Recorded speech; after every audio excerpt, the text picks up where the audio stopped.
So good evening students. Good evening. So I'm discussing the NTSC stage 1 physics paper of Delhi State. So first of all there are two things. One, as you see, the paper was not tough, and the paper of none of the state is tough. Rather, I would say that the paper of Delhi State is relatively better compared to the other states. And second thing, in the NTSC paper in the physics, equal emphasis is on the 9th part and the 10th part. So those who prepare for it, they must not ignore the 9th part. Like if they are preparing for NTSC, if it is only for the like if they prepare somewhat at the good level in the physics for the sake of preparing for JEE Foundation or the NEET Foundation, then it's all right. Otherwise, in the 10th class itself, they must not ignore the 9th part. They should prepare equally for the 9th part and the 10th part, because the questions are equally distributed, and questions are equally distributed. And from the 9th part also, relatively, we cannot say the very simple question. Not that the questions are above a certain level. Usually nowadays, what is taught at the school level, they are definitely above the school level. So you see, the first question is, I speak the question, then I'll tell you the solution. The first question was, the sound of same pitch and loudness are distinguished from one another by their. First option is wavelength, velocity, quality, and the last option is tones. तो बोला गया है कि दो same pitch और same loudness की sound pulses हैं, और आप उन्हें कैसे डिस्टिंग्विश करेंगे साउंड की किस पैरामीटर के ड्यू टू. तो आप देखो उनमें होगा क्या कि क्वालिटी डिफरेंट होगी. जैसे एक आदमी बोल रहा सेम पिच पे, दूसरा आदमी बोल रहा और लाउडनेस भी सेम है, तो उसमें डिफरेंस क्या होता है, उसमें क्वालिटी का डिफरेंस होता है. What makes the quality? Quality makes the vibrato and the harmonics. जो उसमें हार्मोनिक्स प्रेजेंट होंगे. Pitch does not mean one single frequency. Pitch means higher, pitch means relatively higher frequencies but number of frequencies. So there are so many harmonics present in every sound. जो भी कोई sound है जो कि pure note नहीं है, pure note एक single frequency होती है, और जो भी कोई भी नॉर्मल साउंड पल्स है, इवन आपकी क्लैपिंग की भी साउंड होगी, वो भी एक प्योर नोट नहीं है, उसमें नंबर ऑफ फ्रीक्वेंसीज होती हैं. तो जो उसमें हार्मोनिक्स प्रेजेंट होंगे, हार्मोनिक्स के अलावा कई बार ओवरटोन्स भी होते हैं. मतलब not only the harmonics, fundamental frequency के सर्टेन मल्टीपल टाइम्स जो फ्रीक्वेंसीज होंगी, दे आर कॉल्ड हार्मोनिक्स. और ओवरटोन्स कई बार फंडामेंटल फ्रीक्वेंसी का कोई मल्टीपल नहीं होता है, ठीक है ना. तो जो उसमें हार्मोनिक्स होंगे और ओवरटोन्स होंगे, वो डिटरमाइन करते हैं कि साउंड की क्वालिटी क्या है, ठीक है ना, साउंड की क्वालिटी क्या है. तो आप इसे क्वालिटी के बेसिस पे डिस्टिंग्विश करते हैं. Next question is, a water pumps the water lifts water, the pump lifts the water from a level 10 meter below the ground. The water is pumped at the rate of 30 kg per minute. तो देखो 10 metre नीचे से पानी को lift कराया जाता है, और पर मिनट कितना वाटर है, इट्स 30 kg पर मिनट. तो जो पर मिनट है उसे आप कन्वर्ट कर लो पर सेकेंड में, तो 30/60 kg पर सेकेंड आ जाएगा. दैट इज 1/2 kg पर सेकेंड वाटर को लिफ्ट किया जा रहा है, ठीक है. Ignore the velocity. मतलब उनका कहने का मतलब कि पंप जब वाटर को ग्राउंड लेवल से उठाता है और यहां पे ले जाता है 10 मीटर ऊपर, तो वेलोसिटी में चेंज नहीं लाता. दैट मीन्स कि pump is not imparting any kinetic energy. क्योंकि कैपेसिटी हम निकालते कैसे हैं, इसमें जो what is the calculate the minimum power, हमें कैलकुलेट करना कि what is the minimum power of the pump. तो power is what work done per second. Work done by the pump per second is the power. अब आप देखोगे जो work done per second is the power, तो pump दो काम कर रहा है. एक तो वाटर की पोटेंशियल एनर्जी को इंक्रीज कर रहा है, और अगर काइनेटिक एनर्जी भी इंपार्ट कर रहा होता तो जो पंप वर्क करता वो पोटेंशियल एनर्जी और काइनेटिक एनर्जी दोनों के इंक्रीज के लिए वर्क करता. बट यहां पे जो वर्क है वो केवल पोटेंशियल एनर्जी के इंक्रीज में है. तो पर सेकेंड कितनी पोटेंशियल एनर्जी इंक्रीज हो रही, mgh, हाफ इंटू जी की वैल्यू हमने 10 ले ली, और h 10 मीटर है. Is that clear? तो ये जो है ना जी के लिए 9.8 ली गई होगी, इसमें क्वेश्चन में दे नहीं रखा लेकिन ऑप्शन से ऐसा लग रहा है 9.8 ली गई होगी। तो एम जी एच इतना, this the increase of potential energy per second, and what is increase of potential energy per second is the work done per second, so that is the power P. So this power P becomes 980 upon 2 watts, so that becomes 490 watts. So it's option, तो जो इसका correct option था that was correct option था इसका 490 joule per second, joule 90% is the watt, so option 2 correct था। इसके बाद 6 identical resistors connected between A B and C are shown in the diagram, the equivalent resistance would be maximum। तो आपको सबके cross निकाल के देखना पड़ेगा कि AB के क्रॉस है या BC के क्रॉस है या AC के क्रॉस है। So look at this, I make the figure। तो जो फिगर है वो है, so now we take the question number 103। You see the question number 103 is there are 6 identical resistors, they are like this, see this,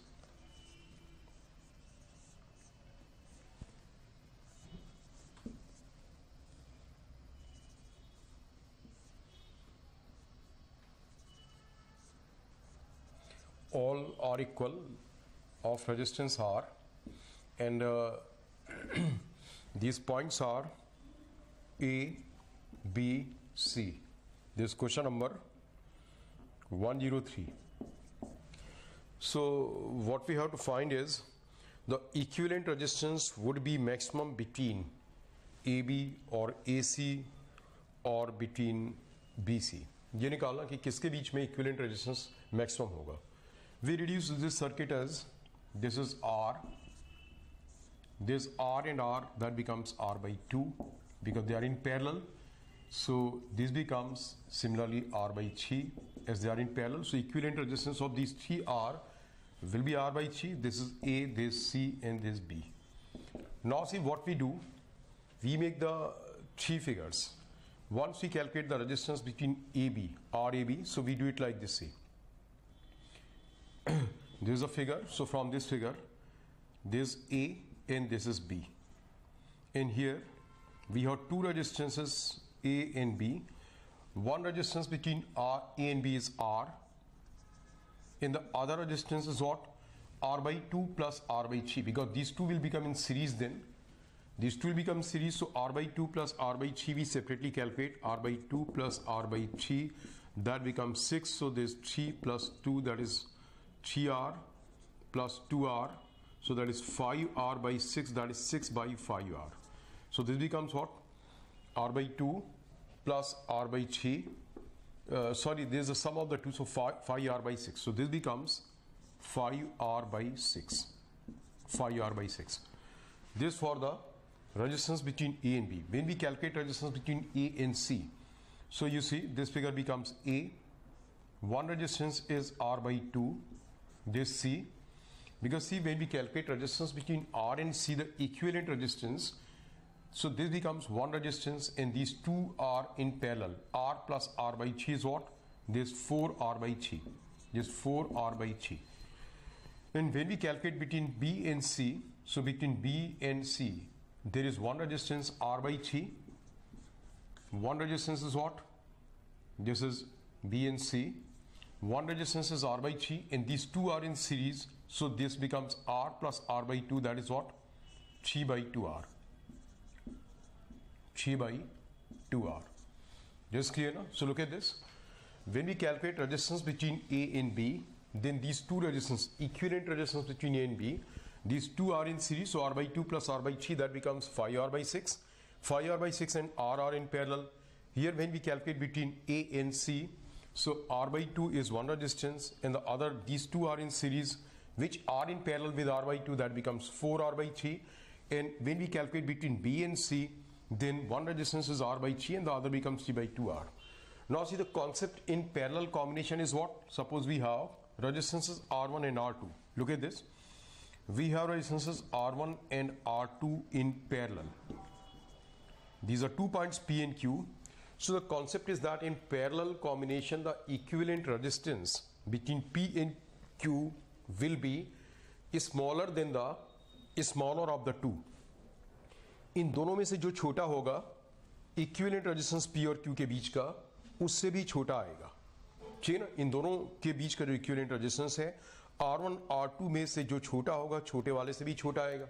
अब आप यहां देखो कि इसमें जो सबसे छोटा रेजिस्टेंस है इन दोनों में, that is what 5R/6, that means की इक्विवेलेंट रेजिस्टेंस 5R/6 से छोटा आएगा। यहां पे इक्विवेलेंट रेजिस्टेंस इन दोनों में छोटा क्या R/2, तो R/2 से भी छोटा आएगा। यहां पे R/2 से भी छोटा होगा और इस केस में इक्विवेलेंट रेजिस्टेंस R/6 से भी छोटा होगा।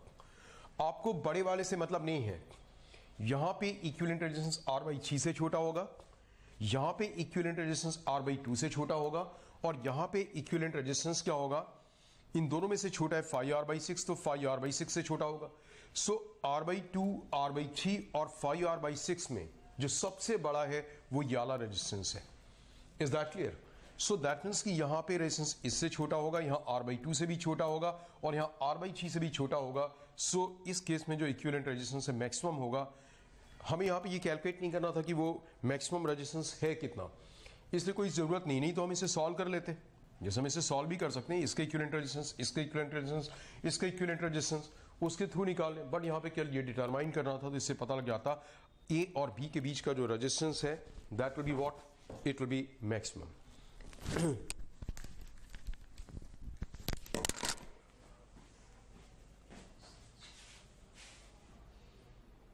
आ रहा है जो ये क्वेश्चन नंबर है, इट इज 104। तो पार्टिकल का मास है 0.3 kg, जो फोर्स लगाया जा रहा that is kx with k equals to 15 newton per metre. जो k है वो 15 newton per metre. What will be its acceleration, आपको इसका एक्सेलरेशन a बताना है, जबकि x की वैल्यू 20 सेंटीमीटर है। x कितना है? 20 सेंटीमीटर। तो जब x 20 सेंटीमीटर है, आप फोर्स कैलकुलेट कर लो, तो फोर्स F आ गया k is 15, x is 20/100, so that ये मीटर्स में हो गया, सेंटीमीटर इतना था, है ना। सो 20/100 मीटर्स में there is a force F, and force F equals what, mass m into a।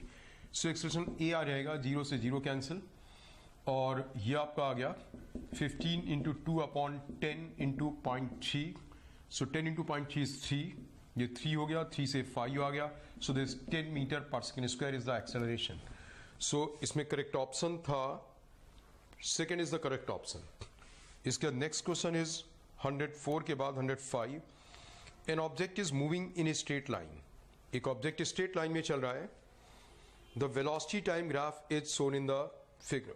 अब आपको देखो, मैंने अभी कुछ एक 3-4 दिन पहले ही आपको एक बार आपके डाउट सेशन में आई हैड टोल्ड यू कि वेलोसिटी टाइम ग्राफ का स्लोप क्या देगा। वेलोसिटी टाइम ग्राफ का स्लोप एक्सेलरेशन का मैग्नीट्यूड देगा। स्लोप पॉजिटिव है तो एक्सेलरेशन पॉजिटिव होगा। इन्होंने जो ऑप्शन दे रखे हैं कि in part O A acceleration is decreasing, increasing etcetera.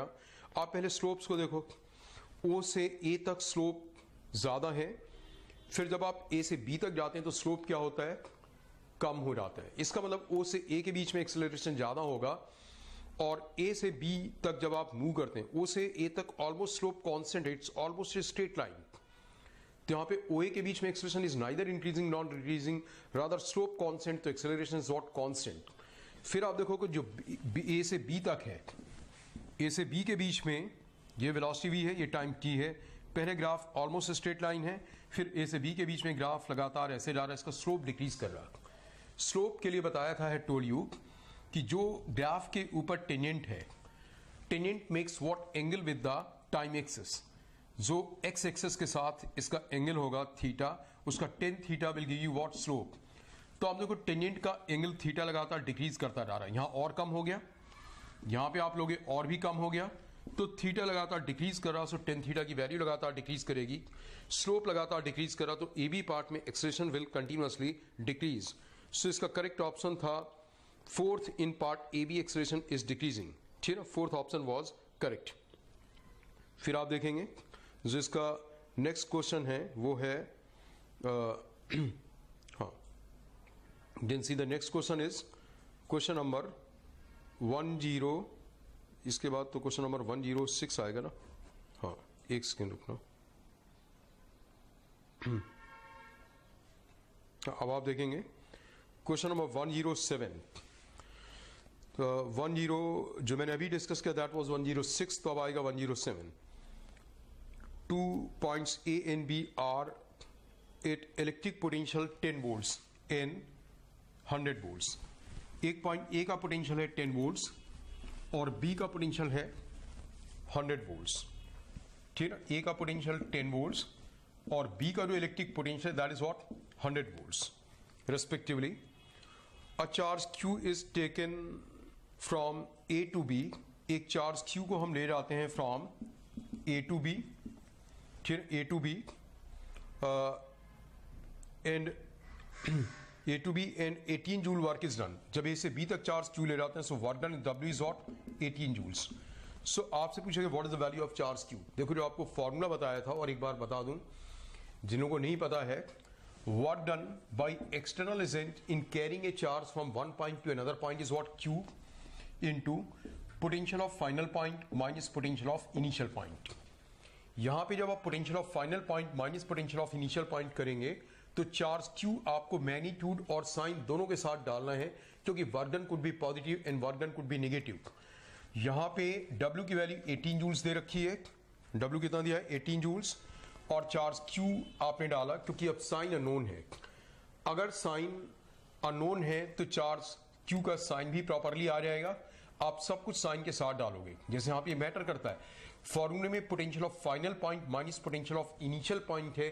Don't just take it potential difference. क्या पोटेंशियल डिफरेंस ले लो. फाइनल का 100 इनिशियल का 10 so 100 minus 10 that is what 90. So इसका मतलब चार्ज Q की वैल्यू आ गई 18/90 that is what 1/5 coulombs. So इसमें जो करेक्ट ऑप्शन हो गया that becomes it is 0.2 coulombs है ना. 1/5 coulombs so 1/5 Coulomb's is what 0.2 Coulomb's. So correct option is what second option is the correct option. Right, now see next question is which of the following is not correct for magnetic lines of force. पहला option है the direction of magnetic field lines outside the magnet is from north to south, so that is correct. magnetic lines of force का जो pattern होता है वो क्या होता है, मैग्नेट के बाहर they go from north to south और अंदर आते हैं south to north. This is the pattern of lines of force. अंदर साउथ टू नॉर्थ और बाहर नॉर्थ टू साउथ. और अंदर एक चीज आप और देख सकते हो, काफी क्लोज्ड हैं और बाहर थोड़ा रेडिफाइड होती हैं, दूर दूर होती हैं. ठीक है ना, बाहर क्या होंगी दूर दूर होती हैं. और तीसरी चीज लाइंस ऑफ फोर्स एक क्लोज कर्व बनाते हैं, बिल्कुल यहां से स्टार्ट हुई और यहीं पे खत्म हुई. सो अब आप देखो इसमें करेक्ट ऑप्शन कौन सा इसमें बताना है विच इज नॉट करेक्ट. तो फोर्थ ऑप्शन है magnetic field never form close loop, और ट्रुथ क्या है they form the close loop. So fourth option is the answer. Is that clear. इसमें देखो क्लोजनेस से रिलेटेड भी है. The degree of closeness of magnetic field lines tells the relative strength of the magnetic field. Yes, जहां पे close ज्यादा है lines of force, जैसे यहां पे ज्यादा क्लोज है लाइंस ऑफ फोर्स, यहां पे फील्ड स्ट्रेंथ ज्यादा होगी. यहां पे दूर दूर है फील्ड स्ट्रेंथ कम होगी. यहां पे लाइंस ऑफ फोर्स क्लोज्ड है, यहां पे फील्ड स्ट्रेंथ ज्यादा होगी. सो सारे ऑप्शंस वो ठीक दे रखे हैं सारी स्टेटमेंट्स. कि fourth statement is not correct, so that becomes the answer. Then see question number 109.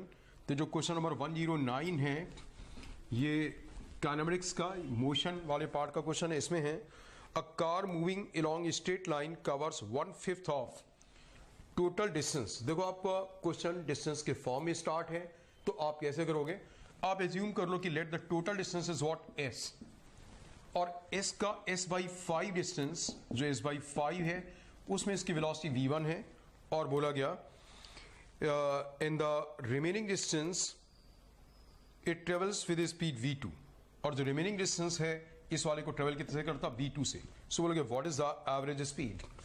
अब देखो average speed will be equal to, average speed क्या होगा, it will be total distance divided by total time. This will be what total distance upon total time. You see the total distance is equal to s. Total distance यहां से यहां तक a से b तक कितना है s. अब time यहां से यहां तक का कितना लगेगा t1. t1 will be s upon 5 distance upon speed and time t2.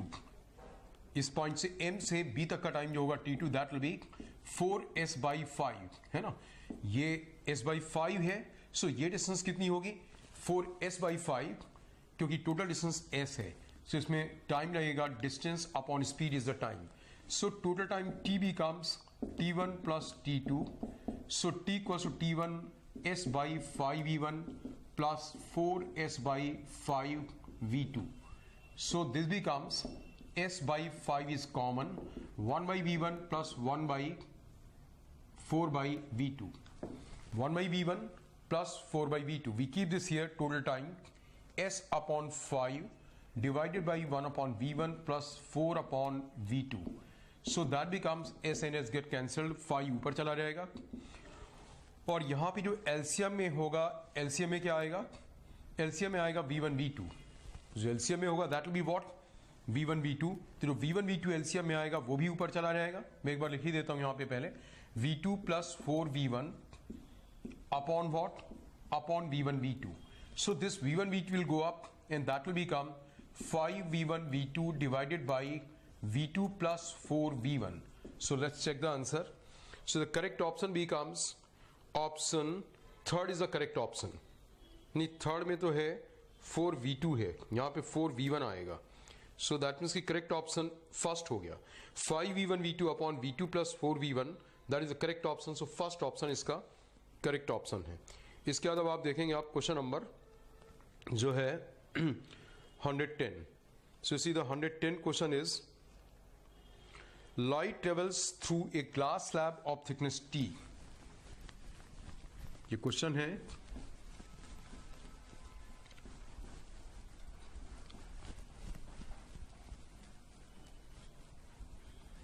See, light travels through a glass slab of thickness t and having refractive index n.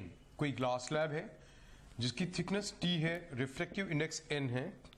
c is the velocity of light in vacuum. Velocity of light vacuum में क्या है, c है. Then time taken by the light to travel through this thickness. तो आप देखो पहले आपको पता है रिफ्रैक्टिव इंडेक्स का फॉर्मूला n होता है किसी मीडियम का. Refractive index is the velocity of light in vacuum. Refractive index of a medium equals to what, velocity of light in vacuum divided by velocity of light in that medium. Velocity of light in vacuum divided by velocity of light in that medium. So velocity of light in that medium v becomes c by n. इस medium में light की velocity जो होगी that will B c by n. अब यहां से travel करने का जो टाइम t डैश होगा that will be what, thickness, that is distance upon velocity v. So that will B t upon c over n. So that is nt by c. This will be the correct option.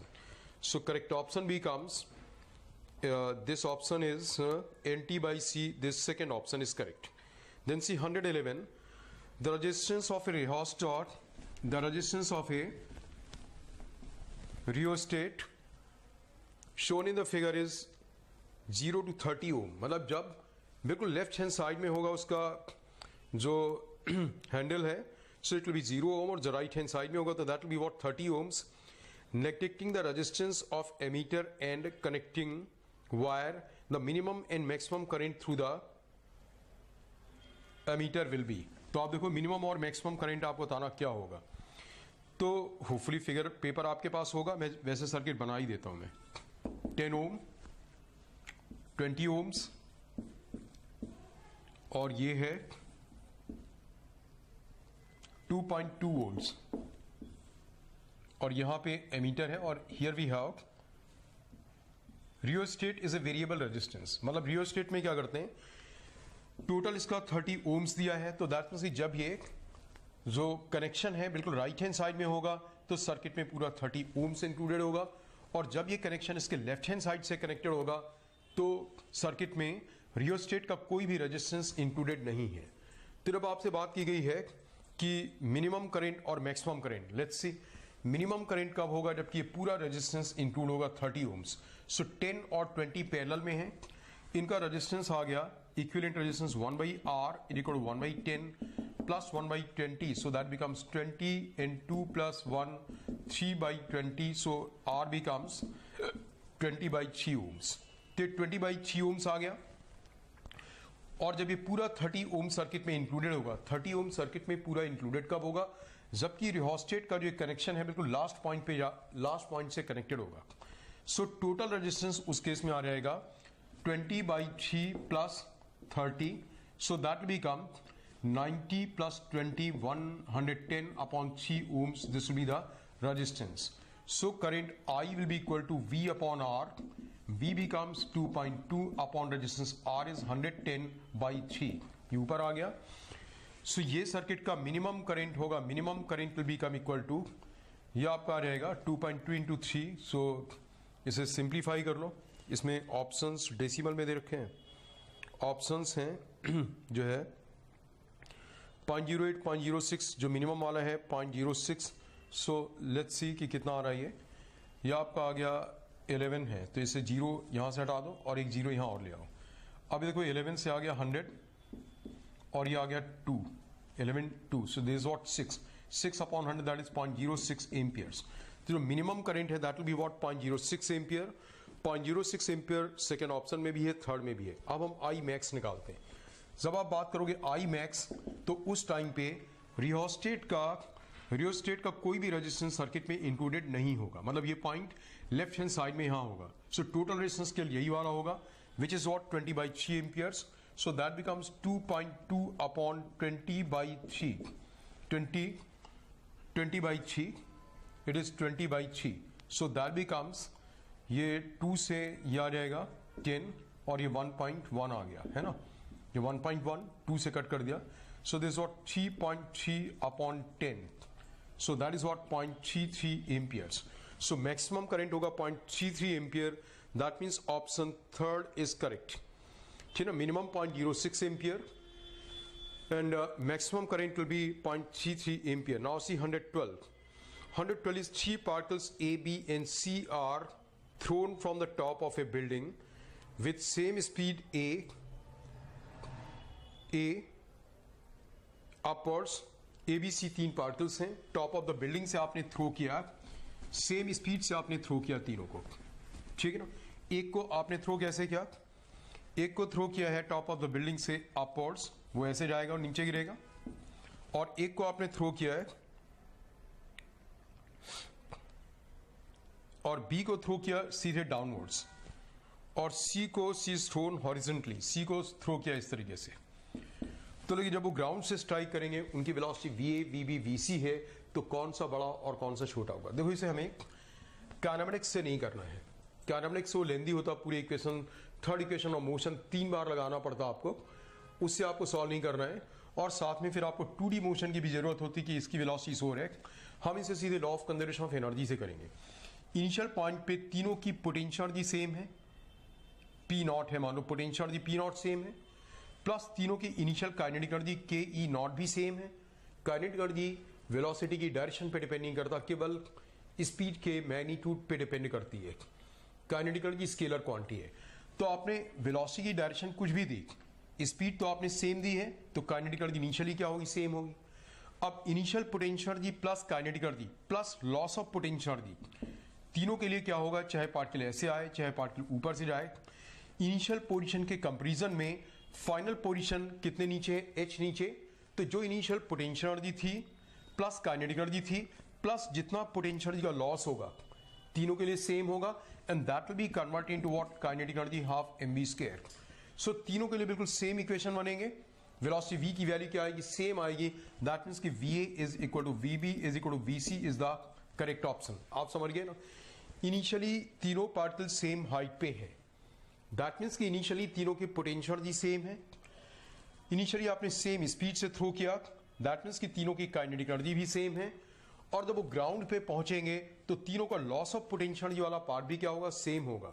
So initial potential plus kinetic energy plus जो potential energy का loss होगा, वो सब कुछ, ये तीनों energies किस form में आ जाएंगी बाद में, काइनेटिक एनर्जी के फॉर्म में. So that will be what, half mv². तो तीनों के लिए इक्वेशन सेम बनेगा और वेलोसिटी v क्या आएगी, तीनों की सेम आएगी.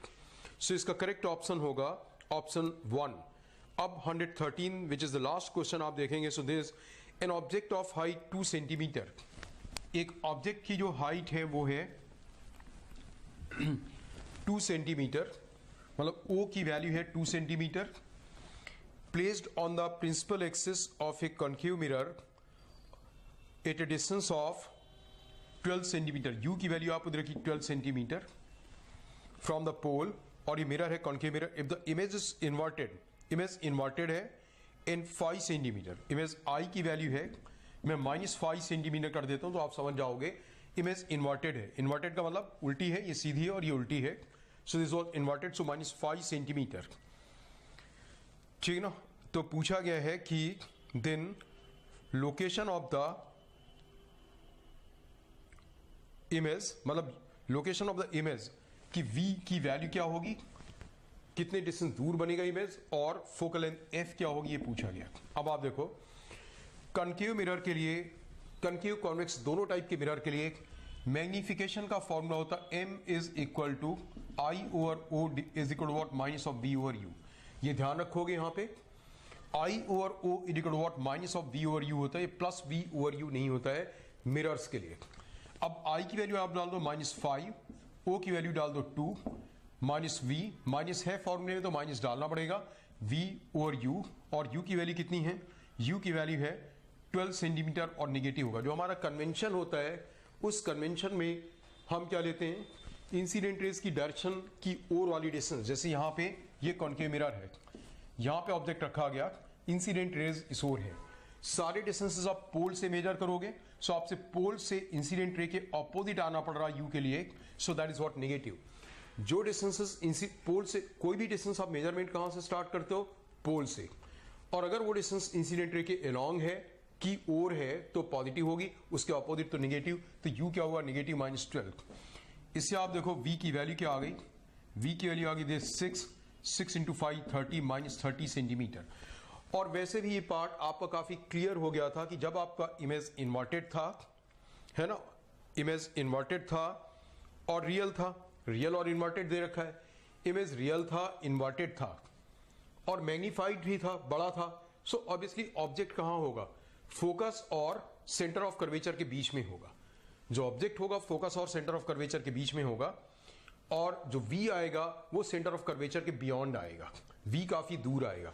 अब मैं फोकल लेंथ निकालता हूं, 1/f is equal to 1/v plus 1/u. Mirror के लिए प्लस 1/u होता है. सो 1/v आप साइन के साथ डालोगे -30, u आपने साइन के साथ डाला -12, u के लिए -12. सो that becomes 1/f and 1/f becomes, इसमें से आपका एलसीएम आ गया -30 और -12 में जो एलसीएम हो गया दैट बिकम्स -60 ले लो, -60 या 60 ले लो एलसीएम. तो यहाँ पे आ गया -2 और यहाँ पे ये माइनस माइनस प्लस हो जाएगा, है ना, माइनस माइनस इसे प्लस कर दो. नहीं ये माइनस थोड़ी था, ये प्लस था, आई एम सॉरी, ये प्लस था, फॉर्मूले में प्लस है और ये माइनस है. Is that clear? So minus ही आएगा. So minus what 5, minus of what 5, so that becomes minus of 7/60. So focal length F becomes, हमने ठीक किया ना, so F becomes equal to minus of 60/7 centimetre. तो फोकल लेंथ की value आ गई माइनस ऑफ 60/7 सेंटीमीटर. पहले आप बताना इमेज की डिस्टेंस -30, तो आपका -30 फर्स्ट ऑप्शन में है और -30 सेकेंड ऑप्शन में भी है. अब इसे सॉल्व कर लो तो ये आ गया आपका -7 और 8.5 और फिर 5 तो 7, कुछ इस तरीके से आ जाएगा 8.7, तो almost 8.57, so that will B 8.6 centimetre. इसे कर सकते हो minus of 8.6 centimetre. So correct option 2 आ गया. दो इन्होंने आपको साइन कन्वेंशन नहीं दिया था, साइन कन्वेंशन आपकी मर्जी होती है. जो मैंने साइन कन्वेंशन लिया है इंसिडेंट रेज की डायरेक्शन में पॉजिटिव, उसके ऑपोजिट नेगेटिव. कोई आदमी डिफरेंट साइन कन्वेंशन लेकर के भी सॉल्व कर सकता है. बट जैसे आपने V30 निकाला, आपका V -30 आया और इनके इसमें भी V -30 भी है, +30 भी है. सो आप जैसे ही -30 आपने देखा, आप समझ गए इन्होंने भी आपका कन्वेंशन यूज किया होगा. और जब इन्होंने आपका कन्वेंशन यूज किया है तो U भी नेगेटिव है और V भी नेगेटिव है, तो फोकल लेंथ भी क्या आएगी, नेगेटिव आएगी. और हम अपने इस कन्वेंशन के अकॉर्डिंगली लेते हैं कि कॉन्केव मिरर की फोकल लेंथ क्या होती है, नेगेटिव होती है। सो अब आप देखो इसमें जो 10th क्लास के क्वेश्चंस आए थे उनका नंबर था 113, 1 and 2 and 3, let me count all.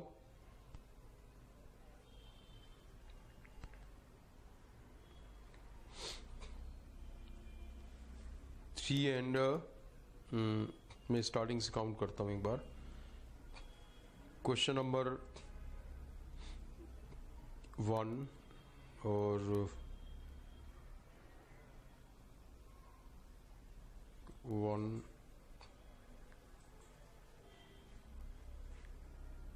then 2, एक सेकेंड,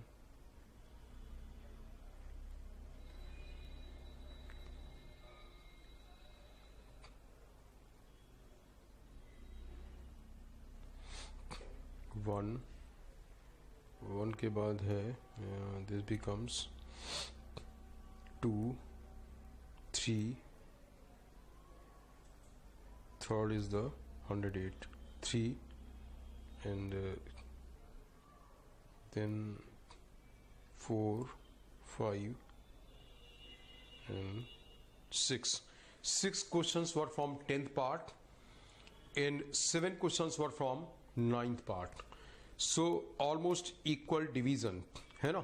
और जो क्वेश्चंस की टफनेस है तो as far as I'm not very much in touch with the 9th and 10th class students, but फिर भी है कि sometime when for certain activity if we take some interview or I get connected to them, in that case I found that जो इस time पे बच्चे school level पे तैयारी करते हैं उस स्कूल लेवल की प्रिपरेशन में यूजुअली जो स्कूल लेवल की प्रिपरेशन है उसमें बच्चे न्यूमेरिकल पार्ट को बिल्कुल इग्नोर करते हैं। So this is for sure कि those who are preparing for the NTSC उन्हें न्यूमेरिकल्स के लिए या चीज़ों को और भी लॉजिकली और कॉन्सेप्चुअली समझने के लिए उसके बियॉन्ड एक प्रिपरेशन करनी होगी। और ये पूरी प्रिपरेशन जैसे जो बच्चे फ्यूचर में IIT JEE या नीट में नहीं आएंगे, जो फिजिक्स की, केमिस्ट्री की, मैथ्स की, बायोलॉजी की इनकी प्रिपरेशन है, जो लोग IIT JEE या मेडिकल स्ट्रीम में नीट में नहीं जाएंगे तो भी क्या है कि इतने कॉन्सेप्ट्स उनके इस फंडामेंटल लेवल पे रेडी होने चाहिए।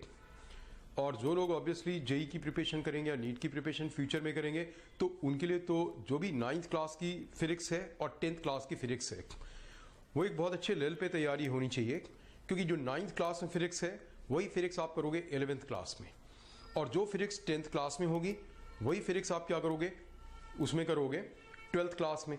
तो 9th वाली फिजिक्स बहुत ज़्यादा काफ़ी ज़्यादा एलोंगेटेड फॉर्म में होती है 11th फॉर्म में, मतलब वॉल्यूम में, सब्जेक्ट मैटर के कंटेंट में, टफनेस में काफ़ी फ़र्क होता है, बहुत ज़्यादा फ़र्क होता है। आप समझ लें कि जैसे आपका ये पेपर है और फिर जब आप IIT JEE का पेपर दोगे तो जो IIT JEE का पेपर है उसके कंपैरिजन में ये पेपर ऑलमोस्ट कुछ भी नहीं है। सो वही आपका उसमें फ़र्क होता है। सो एडवाइस है कि those who prepare for the NTSC they should prepare equally for the 9th and 10th part, science maths में पूरा दोनों पार्ट्स में इक्वली तैयारी करनी चाहिए उन्हें।